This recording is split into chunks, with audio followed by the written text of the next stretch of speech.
Awal-awal pandemi seperti yang kita ketahui malah justru bagus gerakan mereka karena mengingat ini sebuah panggilan.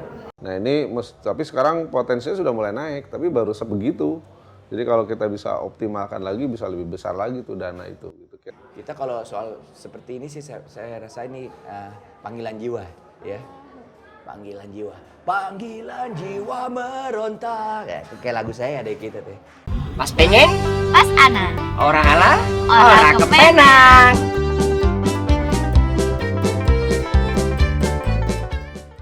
Karena biar bagaimanapun mungkin yang sampai sekarang ini yang kurang terpikirkan adalah para musisi yang termarginalkan gitu loh.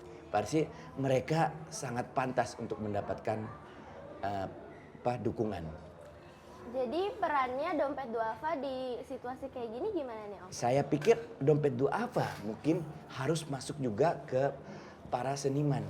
Dalam arti kata selama ini kan Dompet Duafa udah sering kerjasama dengan para seniman. Sudah banyak sekali lah ya hasil kerjasamanya. Sekarang dikembalikan lagi Dompet Duafa, hasilnya ini dibagikan kepada para seniman yang kurang beruntung yang dalam kondisi Covid sekarang ini gitu. Iya. Terus kalau misalnya aku pengen tahu nih ceritanya pertama kali membangun Dompet Duafa itu gimana sih Om? Saya mungkin bukan yang membangun ya, tapi saya sering diajak kerjasama sama Dompet Duafa dulu sama Cakim. Oh. Pamannya. Dulu sering kita sama-sama kalau udah Dompet Duafa minta gitu, oh kita pasti bisa karena saya yakin ini ya langkah kebutuhan bersama ya untuk kebaikan ya. Jadi sering banget bersama-sama Dompet Duafa kita ya melakukan, khususnya kalau lagi ada kendala, lagi ada musibah apa gitu. Biasanya artis yang turun ke lapangan gitu. Kalau boleh tahu dengan siapa aja ya? Oh, waktu itu sama Senada juga ya, sama teman-teman di artis pop juga banyak ya, artis musisi rock juga. Kita kalau soal seperti ini sih saya rasa ini panggilan jiwa ya. Panggilan jiwa. Panggilan jiwa meronta. Kayak lagu saya ada kita tuh. Jadi biar gimana pada prinsipnya manusia itu punya keinginan berbuat baik. Itu pada prinsipnya. Siapapun manusianya dia. Berarti ini aku pikir ini bermanfaat banget ya Om. Terus gimana kedepannya untuk Dompet Duafa? Kedepannya ya saya pikir Dompet Duafa ini kan udah stabil sekali, udah diakui oleh masyarakat dan banyak sekali program-programnya yang mensejahterakan, juga dia hadir dalam situasi apapun ya. Urusan umat ini, terutama ya orang-orang yang membutuhkan ya. Jadi ke depan ini ya perlu di programnya lebih diperbanyak dan juga followernya juga yang membantunya juga harus lebih banyak lagi supaya ini ya kita bicara manfaat aja. Makin banyak orang yang peduli, makin banyak manfaat yang kita bisa bagikan kepada saudara-saudara kita yang membutuhkan. Pas pengen, Pas ana. orang ala, Orang kepenang.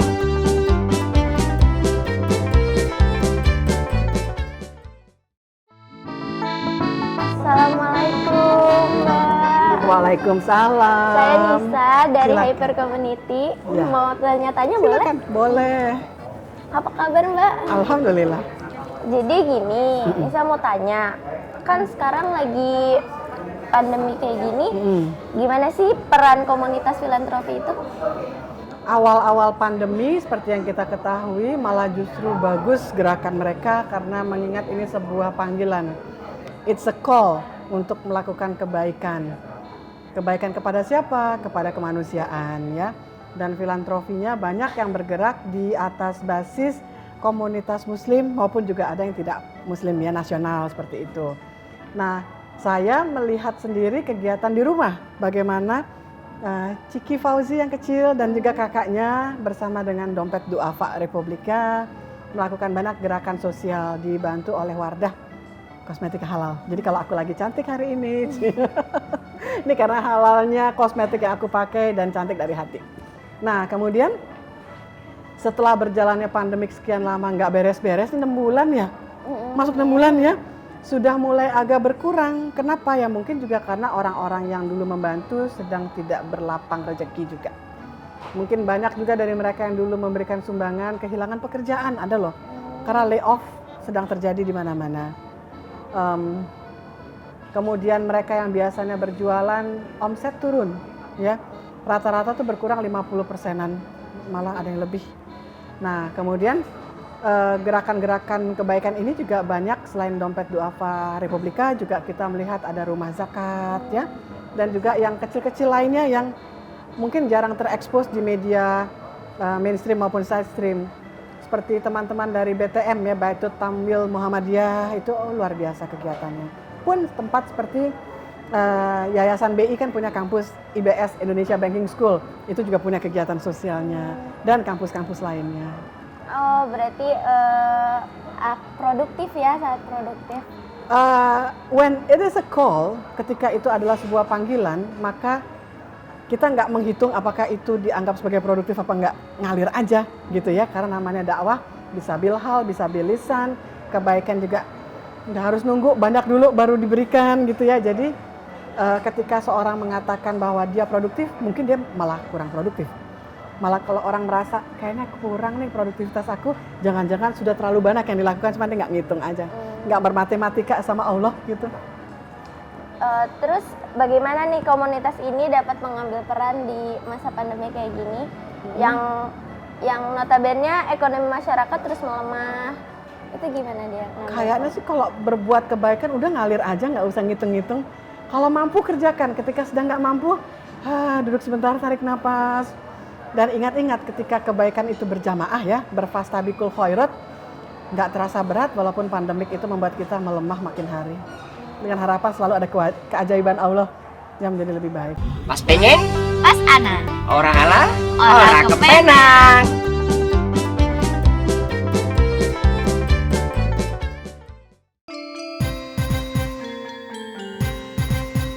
Assalamualaikum Pak. Waalaikumsalam warahmatullahi wabarakatuh. Ya, silakan. Silakan duduk. Gimana Nisa? Kelihatannya lagi asik nih Pak. Ya, biasa lagi iseng lihat-lihat YouTube. YouTube Hyper tadi. Kebetulan. Oke. Jadi Nisa mau nanya, Ya. boleh ya Pak ya? Boleh gimana? Jadi gini, filantropi kan kerap dicatat sebagai budaya baru. Nah itu manfaatnya banyak tuh untuk umat. Nah itu Bapak gimana tuh menyikapi? Lagi trending barangkali ya sekarang filantropinya ya. Memang sekarang ini kan masyarakat Indonesia ini sudah bergayanya sudah mulai bagus ya, ada gaya positif, budaya positif, meskipun sebetulnya zakat atau infak sodakoh atau sodakoh ya ibaratnya yang kita istilahkan sebagai lembaga-lembaga filantropi atau biasa juga disebut sebagai social funding, itu kan sudah ada. Kalau dalam ajaran Islam memang kita diperintahkan untuk itu, hanya diistilahkan dalam satu wadah yang namanya filantropi. Nah, potensi itu di Indonesia sebenarnya sangat tinggi, tercatat sekitar 230 triliun potensi infak sodakoh itu ya. Tapi baru terkumpul sekitar 1 atau 2 triliun saja. Jadi masih berapa persen itu ya, nggak sampai 10%, hanya 1% kurang gitu. Nah ini, tapi sekarang potensinya sudah mulai naik, tapi baru sebegitu. Jadi kalau kita bisa optimalkan lagi, bisa lebih besar lagi tuh dana itu, gitu kira-kira ya. Baguslah masyarakat, makanya melalui YouTube barangkali perlu juga kita kuatkan ya, karena meskipun dananya terkumpul sekitar 1 atau 2 triliun tahun ini, itu tetap masih kurang buat membantu masyarakat yang memang membutuhkan dana-dana bantuan ya, seperti itu. Terus gimana nih menurut Bapak peran Dompet Duafa sebagai lembaga filantropi? Ya, Dompet Duafa kan lembaga filantropi yang termasuk as-sabiqun al-awwalun, kelompok-kelompok pendahulu ya di Indonesia ya, dalam artian yang memang non keormasan ya. Jadi memang dulu ada lembaga-lembaga ormas ya, misalnya Lasisnu, Lasismu ya, atau mungkin yang ormas-ormas lain ada juga. Tapi Dompet Duafa hadir kemudian tanpa mainstream keormasan Islam tertentu, jadi umum gitu. Jadi dia diterima oleh semua kalangan. Nah, itu juga hal yang bagus ya. Jadi sehingga masyarakat semakin cakupannya semakin luas lagi, masyarakat juga semakin banyak pilihannya. Itu yang kira-kira. Nah, terus kriteria lembaga filantropi itu seperti apa sih, Pak? Ya kriterianya tentu karena itu potensi umat ya. Dia harus menjadi lembaga umat, itu yang pertama. Artinya dia dibentuk oleh umat ya, untuk umat ya. Dan yang kedua tentu juga harus akuntabel ya, harus bisa diaudit ya, dengan audit yang independen, kemudian audit terbuka ya, sehingga orang bisa tahu ketika kita menginfakkan atau menyerahkan dana sosial, infak ataupun zakat ataupun sedekah, kita tahu dana itu diterima kemudian diserahkan ke mana, jumlahnya berapa, itu kelihatan. Itu kelembagaannya itu, dan dikelola harus secara profesional. Jadi profesional, akuntabel dan terbuka, kira-kira begitu ya. Dan tentu lembaga itu harus lembaga keagamaan ya. Itu tidak bisa dalam bentuk perusahaan, PT misalnya gitu ya. Itu seperti itu ya. Pas pengen, Pas Ana. orang ala, Orang kepenak.